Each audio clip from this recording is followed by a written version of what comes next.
Bueno, entonces estamos en la porción 8 y uno de los textos de la porción es la famosa boda de Canaán, lo que pasó en Canaán. Y este es un texto muy interesante porque ha sido muy mal interpretado por los evangélicos. Siempre le estamos echando la culpa a los católicos, pero los evangélicos son los que lo interpretaron mal. ¿Por qué? Porque pretendiendo demostrarle a los católicos que María no es una diosa ni es una virgen, que es la que tiene... ¿Por qué existe la oración a María? Bueno, porque en la doctrina católica María es madre de Jesús y como que todo lo que María le pida por ser la madre, pues entonces él lo va a hacer, ¿ves? Entonces resulta ser que el bueno ya no es Jesús, la buena es María, por eso se le piden a María. Pero sabemos que la Biblia dice solamente hay un mediador entre Dios y los hombres, que es Jesucristo. Entonces no puede haber otro mediador entre nosotros y Jesucristo, porque Él es el único mediador. O sea, precisamente, imagínate tú, si todo lo que pidamos al Padre en el nombre de Jesús, el Padre lo va a hacer. Imagínate tú, ahora le metemos otro mediador para llegar a donde está Jesús. Entonces, María, por eso le llaman la madre de todo, y hay pueblos que tienen a María como su mamá, ¿no? Esa es la madre de... Entonces, los evangélicos, con tal de demostrarle a los católicos eso, pues agarran este texto, porque en este texto, aparentemente, María hace una petición a Jesús y Jesús como le da una contesta a María que parece también como que la está... Pero después entonces tú ves que María es tan soberbia, según esta mentalidad, que Jesús aún regañándola, ella insiste y hace las cosas.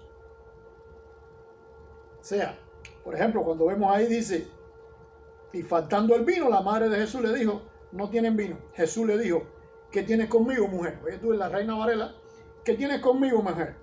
Aún no ha venido mi hora. O sea, como diciéndole,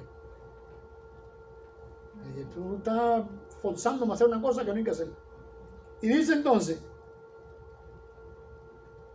su madre dijo a los que servían, hacer todo lo que os dijere. O sea, al vino toma, porque aquí la que manda soy yo y tú eres la que tiene que hacer la cosa. Parece una cosa así, ¿no? Ahora, vamos a ver por qué es mala interpretación y por qué es absurdo. En primer lugar, la Biblia dice, el propio Jesús enseñó, honra a tu madre y a tu padre. ¿Cómo tú crees que él le va a responder hacia María? Entonces, ¿y cómo tú piensas que si también, por ejemplo, el propio Juan en otra carta dice, los padres no provoquen a ira a los hijos y los hijos honren a sus padres? Entonces, ¿cómo tú piensas que María, que hasta este momento fue una santa porque por algo Dios la escogió, la Biblia enseña que María era tremenda? Inclusive hay textos que los cristianos evangélicos no conocemos de la historia de María, de por qué Dios selecciona a María. Hay escritos antiguos que describen a María y por qué es que Dios la selecciona.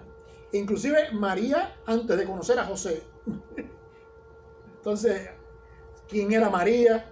Una persona así que nadie conocía, que la trajeron así de la nada, como un satélite que cayó ahí y Dios la seleccionó. Y no es así. A María la conocía todo el mundo. María era conocida, no vaya a pensar que era una desconocida. Pero encima de eso, si ella era una santa hasta ese momento, ¿cómo ella va, aún sabiendo que ese es el Mesías, y el Mesías le está diciendo que no es, cómo ella va sin convencerlo ni nada, se vira para los sirvientes, oye, dale, esto está ya, yo soy la que mando aquí, y hay que hacer el vino? ¿Ves? Parece también que eso es lo que dice el texto. Pero vamos a ver que eso no es lo que dice el texto. E inclusive el texto nos va a enseñar, y es donde nos vamos a meter después, en algunos principios que tenemos que tener en cuenta cuando vamos a empezar un ministerio. Vamos entonces a ver el texto clave. Para poder entender esto, el texto clave está un poquito más abajo, que es el versículo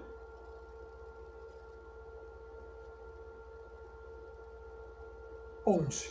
Capítulo 2, verso 11. Juan capítulo 2, verso 11.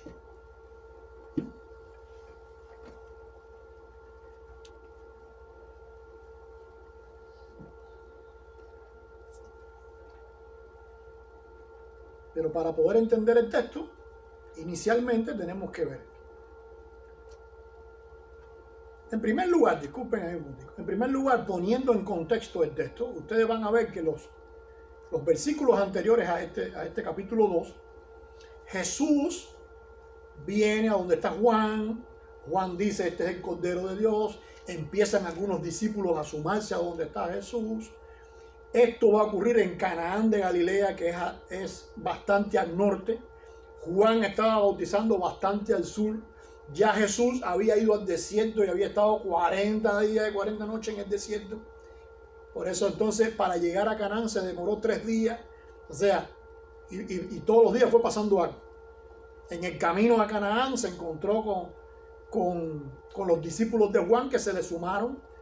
Y estaba también aquel Natanael que estaba orando debajo de la higuera, recuerden. Todo eso pasa en esos versículos anteriores. Así que ahora llega Jesús a Canaán, que Jesús no vive en Canaán. ¿De dónde era Jesús, recuerden? De Nazaret. Jesús era de Nazaret y Nazaret está, o sea, desde donde él vino, desde donde él estaba haciendo, caminando en el desierto 40 días y 40 noches, hasta Canaán hay aproximadamente 60 kilómetros. Yo no sé ustedes, pero en Cuba antes había una caminata. Yo no sé si alguno de los mayores acá hicieron esa caminata. ¿Se acuerdan de la caminata que hacían los soldados antes? De los 62 kilómetros. Y todo el mundo llegaba reventado. Bueno, más o menos eso es lo que está caminando Jesús. Y en ese camino va pasando todo eso. Ahora, él llega a Nazaret. Nazaret está como a 3 kilómetros, 5 kilómetros, un poquito más quizás, de Canaán. Y en esta boda que van a ocurrir en Canaán, invitan a Jesús con sus discípulos. O sea, aquello es una boda. No vayan a pensar que esto es una bodita ahí que se hicieron. No. Aquello es una boda. La otra cosa importante, hoy en día, no sé si ustedes han visto en las noticias acerca de Israel, que hay un personaje en Israel, un rabino, que se está haciendo muy famoso ahora, que le dicen el Yamuk. ¿Han oído de ese personaje? ¿Qué cosa quiere decir Yamuka? Quiere decir prodigio, es un niño prodigio. Este niño prodigio, todo el mundo está pendiente de él. No tan solo los judíos, sino también los cristianos, que dicen que él va a ser el próximo Mesías, o que él es el Mesías. Y acá ahora te aparece una publicación por allá por Facebook o por algo que dice, ya Israel encontró un Mesías. ¿Ves? No, eso no es así. Eso es un proceso. Tampoco vas a pensar que llevan 2000 años esperando el Mesías y va a llegar cualquiera y va a decir que es Mesías. Eso es un proceso. Ahora, este Yamuka, por ejemplo, ha impactado porque es un niño prodigio. ¿Y qué ha pasado? ¿Por qué ha impactado? Bueno, porque hay estudios que llevan 20 años y este hombre lo ha hecho en unos 5 o 6 años, 10 años. Entonces, los que tienen la barba blanca, que son unos viejos, saben que el muchacho se le fue al pelotón. Entonces, por ejemplo, a alguien le dice es un jaján.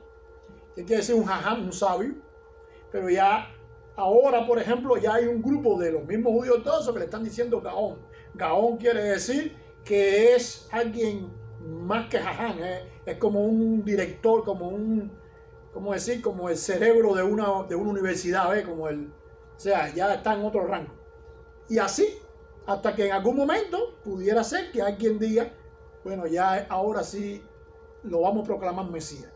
Para que lo proclamen Mesías tienen que pasar otras cosas, no es nada más que estudió. Tienen que pasar otras cosas. Ya hay algunos que están diciendo que ha hecho milagros también y toda esta cosa. Bueno, eso entra dentro del rango de Gaón y todo eso. O sea, que este personaje todo el mundo está arriba. Ahora, ¿tú te acuerdas que Jesús, cuando tenía 12 años, qué pasó?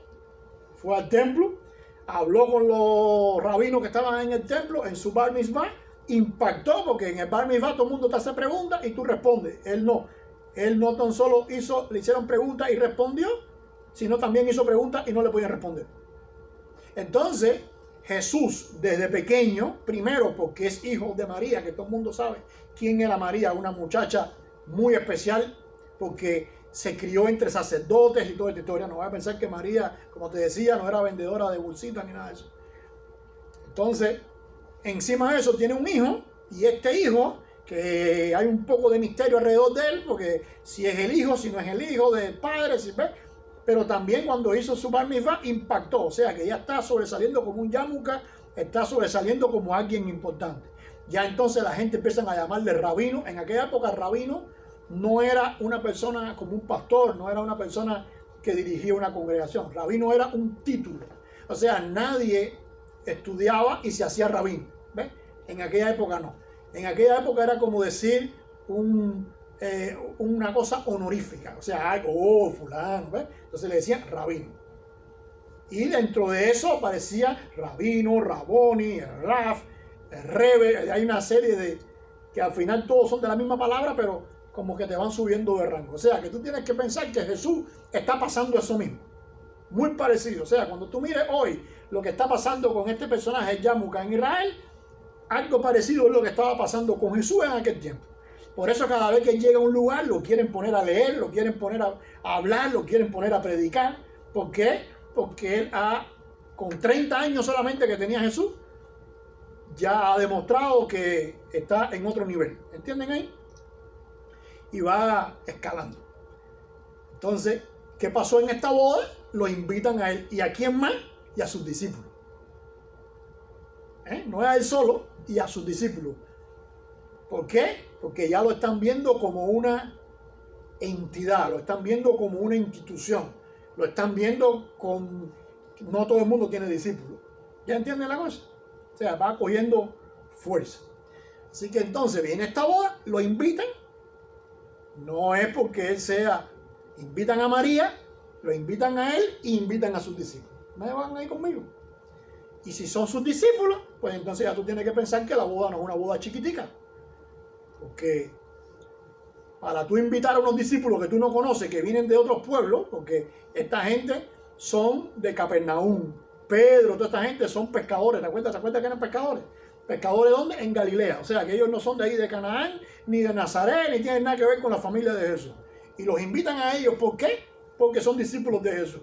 Así que entonces la boda tiene que ser una boda que sea lo suficientemente grande para tú invitar a tanta gente, inclusive gente que tú no conoces. No nos dicen quién es lo que se están casando aquí, pero alguien importante tiene que ser. ¿Van ahí conmigo? Ok, llegamos entonces al versículo 11 para poder entender el texto. Dice en el versículo 11: este principio de señales hizo Jesús en Canaán. ¿Ven? Ahí la traducción como que no nos juega una mala pasada. Pero si lo leemos, por ejemplo, en la Biblia textual, nos va a ayudar y se va a pegar más a la traducción. En la Biblia textual dice: Jesús hizo que este fuera el principio de sus señales.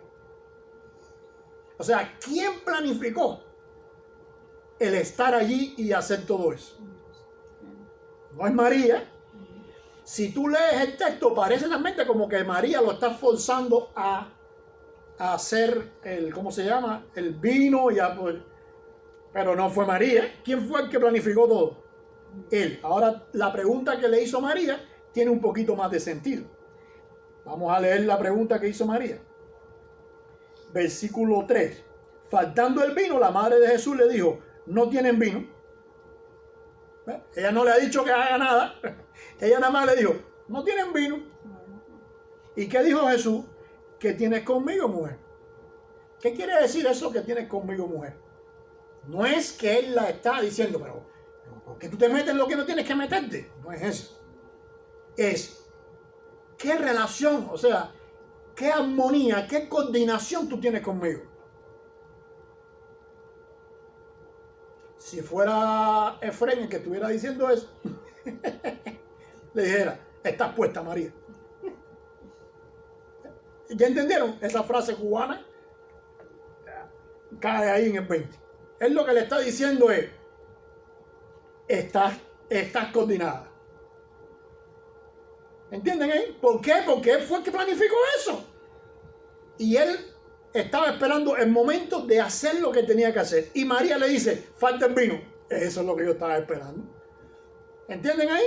¿Vieron? María entonces ve, ahora nos cae la verdadera razón. O sea, ahora tiene sentido el texto. Ni Jesús le está faltando el respeto a María, ni María está cañoneando a Jesús para que haga nada. La respuesta entonces que sigue diciéndole él: aún no ha venido mi hora. O sea, no ha llegado el momento de yo hacerlo y ya tú sabes que yo voy a hacer algo. Estás coordinada, estás en donde tiene que estar. Porque María no es ninguna tonta. Ella sabe que es su hijo. Si hay alguna persona sobre la tierra que sabe que Jesús es el Mesías, ¿quién es? Porque ella sabe que fue el ángel quien le dijo que iban a hacer y puso y la tocó y salió embarazada.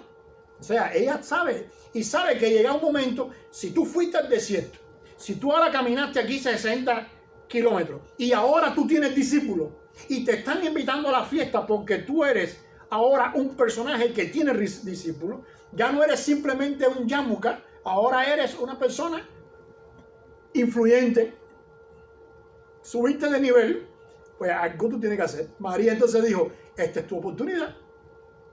¿Y qué dijo ella? No hay vino. Yo me imagino la cara de María. Si María es cubana, ¿cómo sería la cara de María? No hay vino. Tú sabes. Oye eso, no hay vino. ¿Entienden ahí? Y Jesús entonces le va a decir, ¿qué tú tienes conmigo? No es que tú, fíjate cómo cambia la cosa, ¿qué tú tienes conmigo? No, ¿qué tú tienes conmigo? Es esa conexión madre-hijo, ¿eh? Ahora, no es porque María se lo pidió y como ella es la diosa María, él tiene que obedecerla. No. Es que ella, que desde el principio está sintonizada con las cosas de Dios, ella sabe que esto va a traer algo especial. Entonces Jesús le dice, aún no ha venido mi hora, como diciéndole, o sea, nadie aquí sabe, nadie está sintonizado conmigo y tú sí. ¿Ya entendieron entonces cómo el texto agarra forma? Ok, ahora entonces vamos a ir desde el principio para poder entonces ver lo que yo les decía de los tres cosas principales para comenzar un ministerio. Porque ya sabemos que este texto lo que está hablando es eso. María se dio cuenta, Jesús va a empezar su ministerio y María se dio cuenta que el momento llegó. La única que se ha dado cuenta de eso. Dice entonces, y al tercer día se hicieron unas bodas en Canaán de Galilea y estaba allí la madre de Jesús y fueron también invitados a la boda Jesús y sus discípulos. Y faltando vino, la madre de Jesús le dijo, no tienen vino. Jesús le dijo, ¿qué tienes conmigo, mujer? Aún no ha venido mi hora. Su madre dijo a los que servían, haced todo lo que os dijere. Entonces ya vimos que Jesús tenía planificado eso desde el principio. ¿No es así? No fue una idea de ella ni nada por eso. Ella se dio cuenta que él tenía todo planificado desde el principio. Qué casualidad que se acabó el vino. A ver, ¿tú crees que es normal que en una boda donde están invitando a todo el mundo se acabe el vino? Algo pasó ahí que se desenchucharon la gente. ¿Quién hizo? Como un agente espía, como alguien que anónimo. ¿Quién hizo que se desenchuchara, que se descuadrara, que saliera mal el plan y que el vino no alcanzara?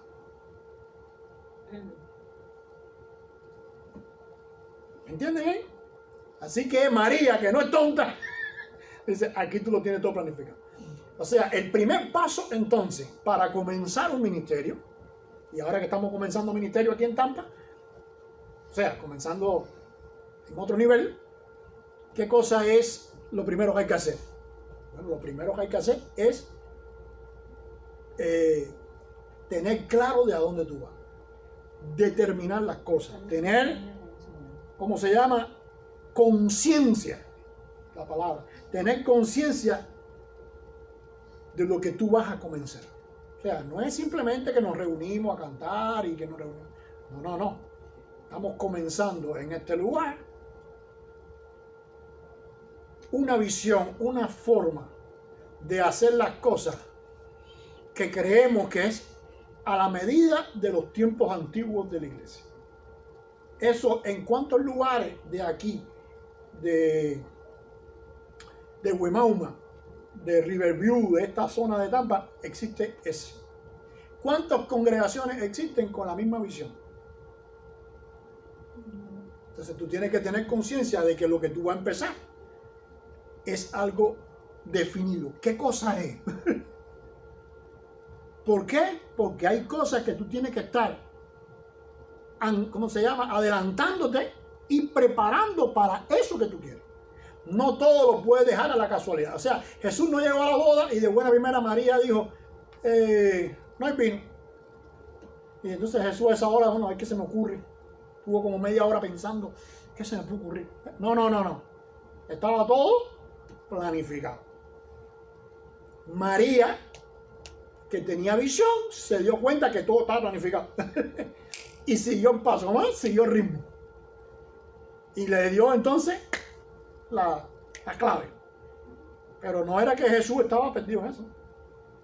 Todo estaba, como diría todo estaba fríamente calculado. Todo estaba coordinado. Entonces nosotros tenemos, cuando vamos a empezar el ministerio, pensar en muchas cosas y adelantarnos a eso, sabiendo, primer punto, qué es lo que vamos a hacer, qué es lo que tenemos. Porque de esa forma vamos a saber qué vamos a necesitar, qué vamos a hacer, pero también vamos a saber qué enemigos vamos a tener, qué problemas vamos a tener, qué cosas nos van a servir de tropiezo, qué reto tenemos que enfrentar. ¿Entienden lo que quiero decir? Por ejemplo, si tenemos visión en Tampa de de llegar a esa gente, personas que no tienen a Dios en su corazón y que puedan entenderlo y puedan venir y no tan solo encontrar a Dios, sino también encontrar una forma de hacer las cosas apegado a la antigüedad, a las sendas antiguas, como dice el profeta Isaías. Pues entonces tú tienes que saber que no vamos a estar siempre los cuatro gatos, que no somos cuatro ya, pero no siempre vamos a estar los mismos, van a haber personas nuevas llegando. Y tú te vas a proyectar en función de eso. O sea, ¿cómo vamos a llegar a esa gente? ¿Qué vamos a hacer para llegar a esa gente? ¿Cómo le vamos a transmitir el mensaje a esa gente? ¿Cuál es nuestra estrategia para hacer eso? La gran diferencia entre la gnosis, el gnosticismo cristiano y las cosas de Dios es que el gnosticismo cristiano lo deja todo a la espontaneidad y a la casualidad, para entonces hacerse la idea que Dios está obrando. ¿Ves? A Jesús lo agarró la casualidad ahí del vino. ¿Qué casualidad? No. Él lo planificó. María se dio cuenta que él lo planificó. Casualidad. No hay vino. E inclusive él sabía que ahí iba a haber agua, porque es lo que va a pasar después. Y si no hay agua, imagínate tú, Jesús dice, traigan, fíjate que él dijo, el agua que está en tal lugar, ya, él estaba todo todo estaba coordinado. Entonces, tenemos que tener claro qué es lo que somos nosotros, a dónde queremos llegar nosotros, cuál es la visión de ese ministerio para poder arrancar un ministerio, para poder andar. Estamos presenciando el nacimiento del ministerio de Jesús, no el nacimiento de Jesús. Jesús había nacido hace 30 años, pero aquí estamos viendo el despegue. Vamos a empezar. Ya tenía discípulos, él no dijo vamos a empezar cuando estaba con Juan. Él dijo aquí, vamos a empezar ahora. La segunda cosa la vamos a ver ahí en el versículo 7. Bueno, dice el versículo 6. Y estaban allí 6 tinajas de piedra para agua, conforme al rito de la purificación de los judíos, en cada una de las cuales habían 2 o 3 cántaros. Jesús les dijo, llenad estas tinajas de agua, y las llenaron hasta arriba. O sea, esta purificación no es lo mismo de la purificación que es como el bautizo. Esta agua que ellos tienen ahí es como el agua que se utilizaba para lavarse las manos, para ese tipo de purificación. Entonces, esta agua tiene que estar en unas tinajas que es de piedra. No es como tú ves por ahí como una tinaja. Un tinajón, decíamos en Camagüey. Un tinajón, no es un tinajón. ¿Cómo se llamaba lo otro que usaba mucho la gente en la zafra para tomar agua? Cantimplora. Un cántaro, cantimplora. No era una cantimplora. Esto es una piedra que se labra y se le hace un hueco. Porque Dios había ordenado que el agua para purificación no podía guardarse en cualquier lugar. Tenía que guardarse en una piedra labrada. O sea, no es una piedra que tú armaste con 2 piedras y pusiste y le echaste cemento, hiciste una piscina, hiciste un... No. Esta agua para este tipo de purificación era una piedra tallada, labrada, se le abrió un hueco lo suficientemente responsable para llenarlo de agua. Así que esta familia, que ya vimos que no era una familia pobretona, porque para tener eso tú tienes que tener ciertos recursos, no tenía una, tenía varias. Y eso tú no lo tienes así en cualquier lugar. Por eso te digo que Jesús lo tenía todo planificado, porque como él sabe que está ahí, eso. Dice entonces, Jesús les dijo, llenad estas tinajas de agua, las llenaron hasta arriba. O sea, aquí hay una tinaja, aquí está el agua que ellos tienen, la piedra hueca con el agua guardada, y aquí hay unas tinajas. Échame esta agua en estas tinajas, pero échamelo hasta arriba. Así que cuando tú ves una película que agarraron las tinajas, y hicieron así, y echaron en la otra y se convirtió en vino, no, eso no fue lo que pasó. Porque esa piedra no se puede cargar. Tuvieron que agarrar algo para sacar el agua de aquí, y ellos están viendo que eso es agua. Agarraron aquí, ¿y qué hicieron? Y echaron acá. Ellos están viendo todo eso. ¿Qué cosa es? Agua. Ahora, ¿por qué Jesús no dijo, agarren las tinajas, que ahí va, si en definitiva va a ser el milagro igual, porque de agua para vino hay que hacer un milagro? ¿Por qué no dijo, agarren las tinajas, que ya tienen el vino adentro? ¿Por qué había que echar el agua de acá a acá? Bueno, precisamente porque Jesús está enseñándonos que hay que tener claro los recursos que tenemos. Vamos a utilizar los recursos que tenemos. Por ejemplo, acá tenemos este local, tenemos 2 baños, tenemos un, ¿cómo se llama? Un lobby, tenemos un comedor, tenemos varias cosas. Bueno, eso es con lo que tenemos. Hay que jugar con eso. Tenemos un campo ahí de, ¿cómo se llama? Para hacer deportes que se pueden hacer. Bueno, a lo mejor podemos invitar a alguien a jugar fútbol y después lo evangelizamos. ¿Entienden lo que quiero decir? O sea, ¿qué recursos yo tengo para llegar a la gente? Bueno, tenemos internet, tenemos redes sociales, tenemos tarjetas para dar. ¿Qué recursos tengo? Bueno, si tuviéramos, ok, no lo tenemos. ¿Qué tenemos? Entonces muchas veces nos ubicamos en lo que quisiéramos tener para lograr aquello. No, ubícate en lo que tú tienes ahora y con eso resuelve. ¿Qué tengo ahora? Dice Jesús. Tengo la piedra esta llena de agua, tengo los cántaros estos vacíos. ¿Con qué vamos a resolver? Con el agua. Alguien diría, oye, pero falta la uva. Porque el vino, si es vino de uva, tú tienes agua, necesitas ¿qué cosa? La uva. Pero no solo la uva, tú necesitas tiempo. Porque tú necesitas que la uva se aplaste y se fermente. Entonces, ¿cuántas cosas harían? O sea, alguien idóneo hubiera dicho, necesitamos esto, necesitamos. Eso dice, lo que tenemos es esto. Tenemos la piedra, tenemos el agua, tenemos la tinaja, échame el agua para acá. O sea, yo voy a hacer un milagro, pero lo voy a hacer con los recursos que tenemos. Cuando nosotros vamos a hacer algo para el Señor, tenemos que decir, bueno, ¿qué recursos tenemos nosotros? Voy a usar esos recursos. Hasta como las mujeres en Cuba cuando van a cocinar. ¿Verdad? Aquí las mujeres se vuelven locas. Que no es en mi casa nada más. Me imagino que en muchas casas pasa igual. La frase famosa de las mujeres. ¿Cuál es la frase famosa? Yo no sé qué voy a cocinar. Cuando abre el refrigerador está lleno. ¿Cómo se llama esto? La despensa está llena. Dice, aquí no hay nada. Esto está vacío. ¿Por qué? Porque en Cuba, ¿cómo dice la mujer? Inventar. Hay alguna gente que le dicen a la cocina, ¿cómo le dicen? Laboratorio. Porque tú vas ahí a inventar. Entonces, una mujer en Cuba no quisiera cocinar lo mismo que la mujer de aquí, claro. La de aquí no quiere cocinar lo mismo allá, pero la de allá sí quiere cocinar lo mismo. Pero ¿qué tiene que hacer? Con lo que tiene. Tienes que cocinar con lo que tienes. Aquí te puede dar el lujo de decir, no tengo nada, voy a comprar algo.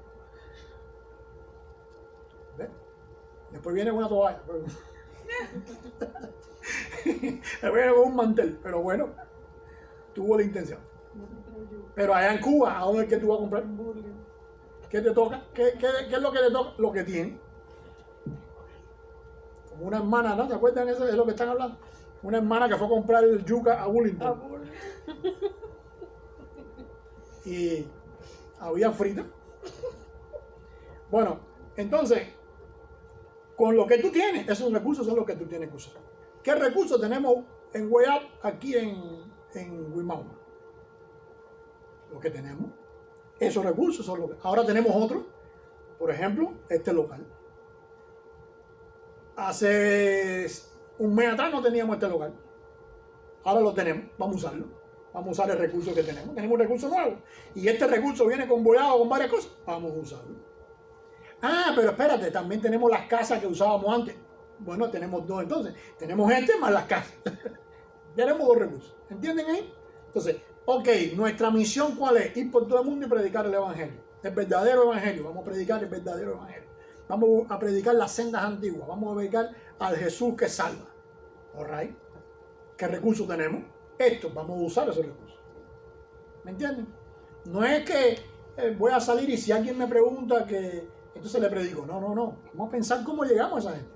Vamos a pensar cómo hacemos que esa gente nos pregunte.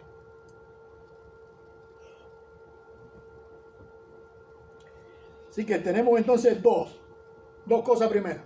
¿Qué cosa? Tener clara la visión, lo que somos, lo que quiero, a dónde voy. Y tercero, segundo, usar ¿qué cosa? Los recursos. Vamos a ver una tercera cosa que está aquí.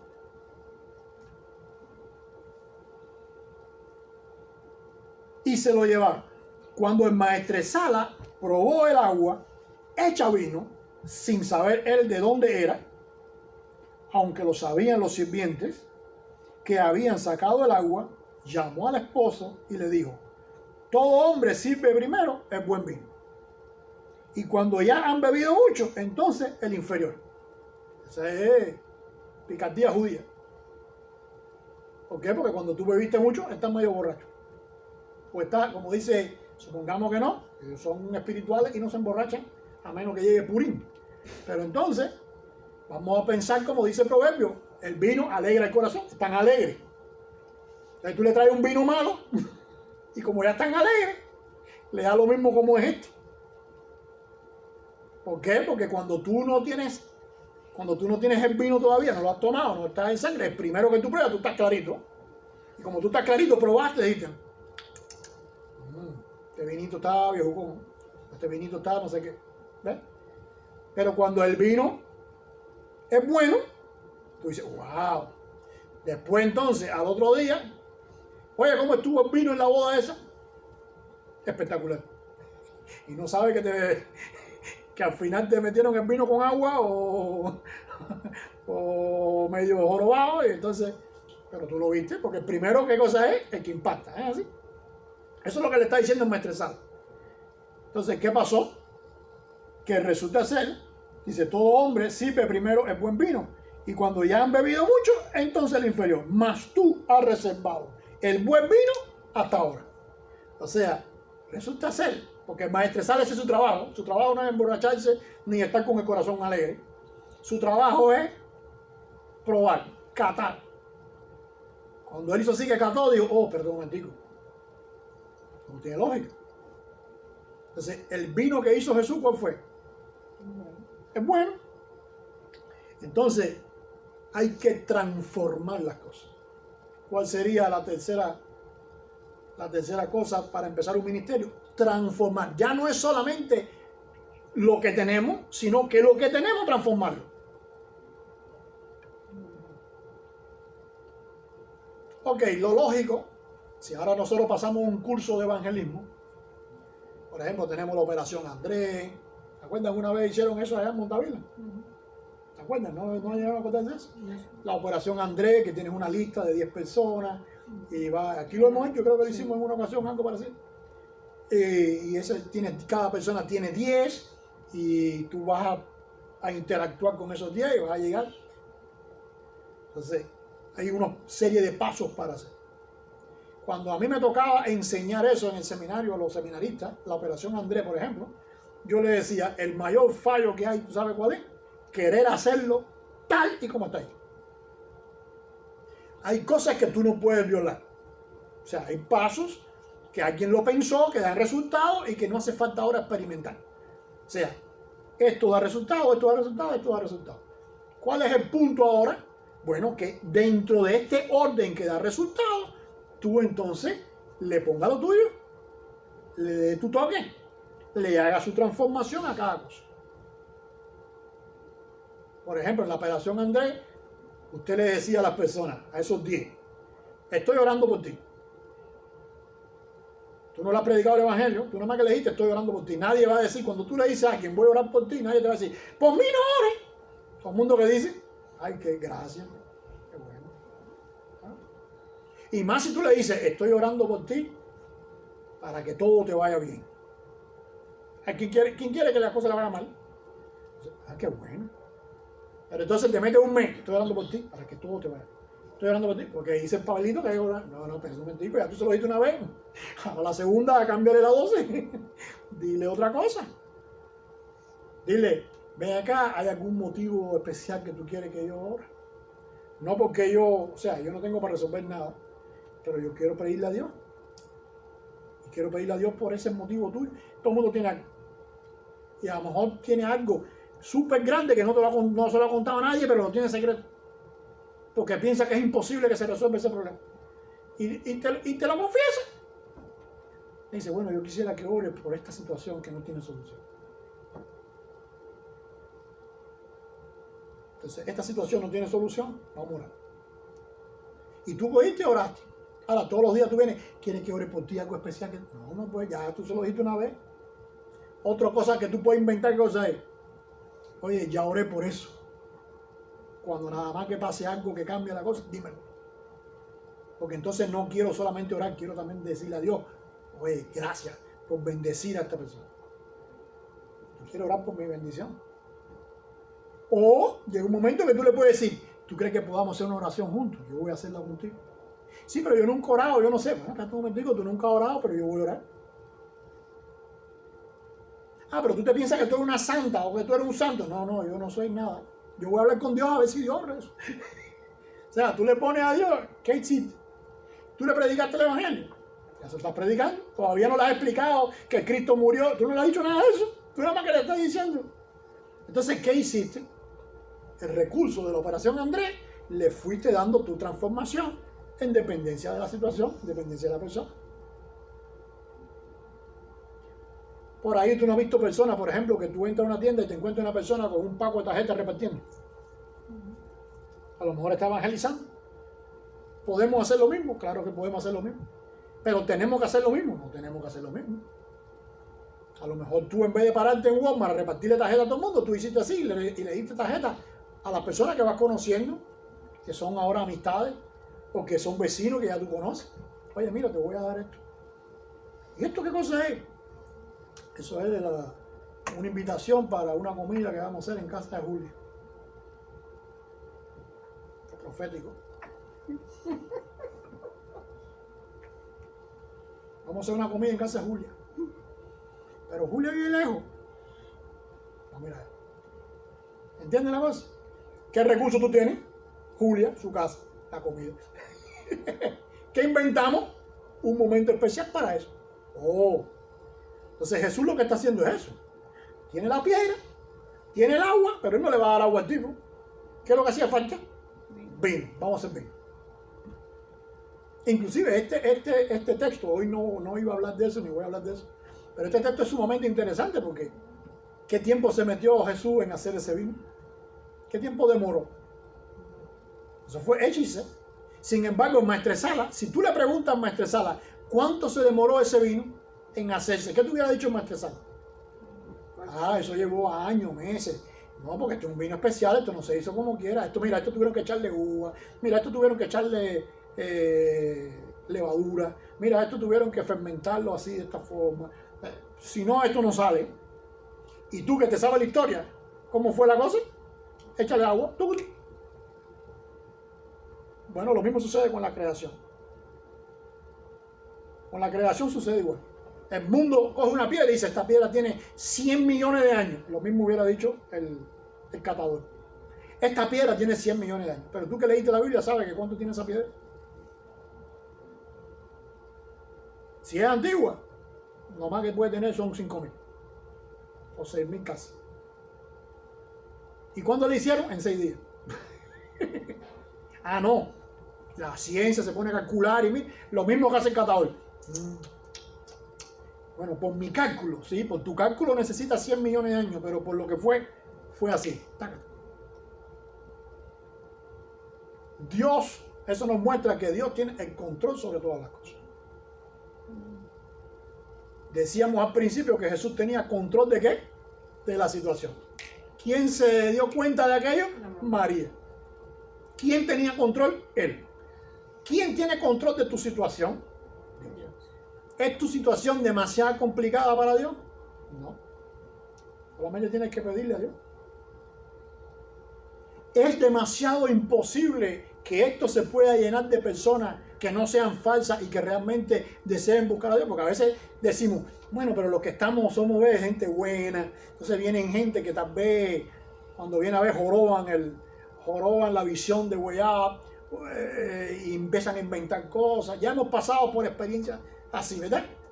No que nos ha pasado con Way Up, pero nos ha pasado en otros lugares que hemos querido hacer cosas y empiezan a malearlo y al final no tiene nada que ver con lo que tú quisiste. ¿Puede pasar? Claro que puede pasar. Pero tenemos que entender que Dios tiene el control de todo. Y si muchas de esas cosas no hubieran pasado, no estuviéramos aquí ahora. ¿No es así? Si muchas de esas cosas no hubieran pasado, ni siquiera ustedes me hubieran conocido. Porque yo salí de un lugar, fui para otro, salí de otro. Si yo no hubiera tenido que salir de Cuba, ¿cuántos de ustedes me hubieran conocido? Por la televisión únicamente. Chocó. Sería un tiro. Inclusive he conocido familia aquí. Tengo tíos. Tengo primos. ¿Ves? ¿Dónde he sido eso? ¿Gracias a qué? Entonces, ¿Dios tenía el control o Dios no tenía el control?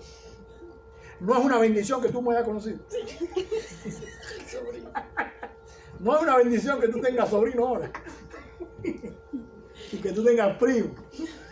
Entonces, eso, cuando miramos para atrás, tú dices, wow, nos convino que Dios tuviera el control de todo. Porque a los que aman a Dios, a los que andan conforme a su propósito, todo obra para bien. Entonces, cuando nosotros miramos, Dios tenía control de aquello, Dios tiene control de hoy. Estamos comenzando algo nuevo, Él también comenzó algo nuevo. Utilizó los recursos. Transformó los recursos, ¿Qué tenemos que hacer nosotros? Lo mismo. Él es el ejemplo que nosotros tenemos. Él es el que guía los pasos de nosotros, el que nos define por dónde van los tiros. ¿Qué tenemos que hacer nosotros? Aprovecharnos de eso, aprovecharnos de lo que nos enseña, aprovecharnos de su experiencia y caminar en los mismos pasos. Y usar entonces toda esa situación a nuestro favor. Mira cómo termina el texto. Versículo 11, donde empezamos. Este principio de señales, dice la Reina Varela, hizo Jesús en Canaán. Ya sabemos que ahí dice, Jesús hizo estas señales como principio. Dice, y manifestó, ¿qué cosa? Su gloria.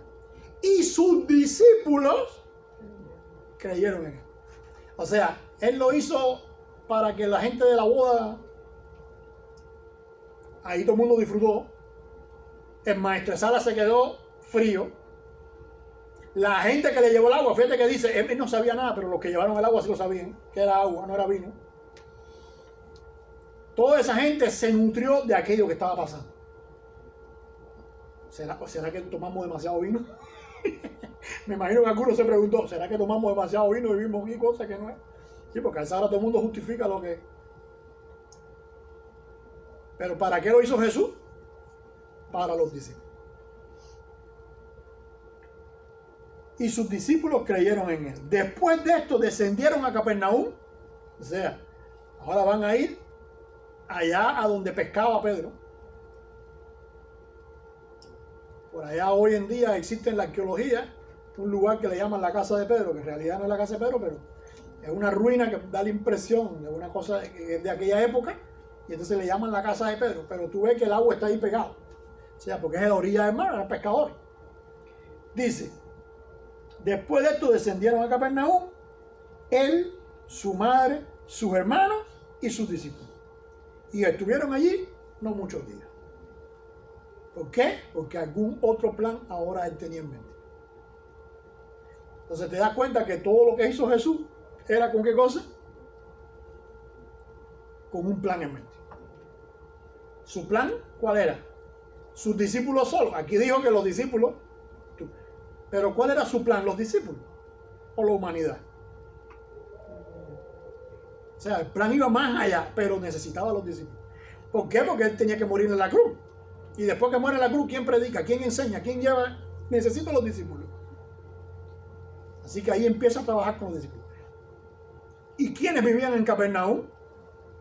Pedro, Juan, Jacob. Toda esa gente vivía en Capernaum. O sea, los principales. Inclusive después cuando Jesús va a hacer algo, siempre se lleva a esos tres. Y no era que él quería más a Juan, a Pedro y a Jacob que a Andrés. Sino que pasa que él tenía un plan. Y ese plan que implicaba que esta gente entendieran todos los detalles para que se lo pudieran transmitir a los otros. Y los otros entendieran todos esos detalles para que se lo transmitieran. ¿Ves? Era uno. Porque había un plan. Había una visión. Había un a dónde tenemos que llegar. Dios nos bendiga entonces en esta tarde. Que podamos tener claro todos, no tan solo los que son de Wimauma, sino los que estamos también en Wimauma, que venimos acá, en Cape Coral, cuando estemos en Cape Coral, los que están online, donde quiera que se encuentren, que tengamos plan, visión clara a dónde queremos llevar la cosa. Amén. Dios les bendiga entonces.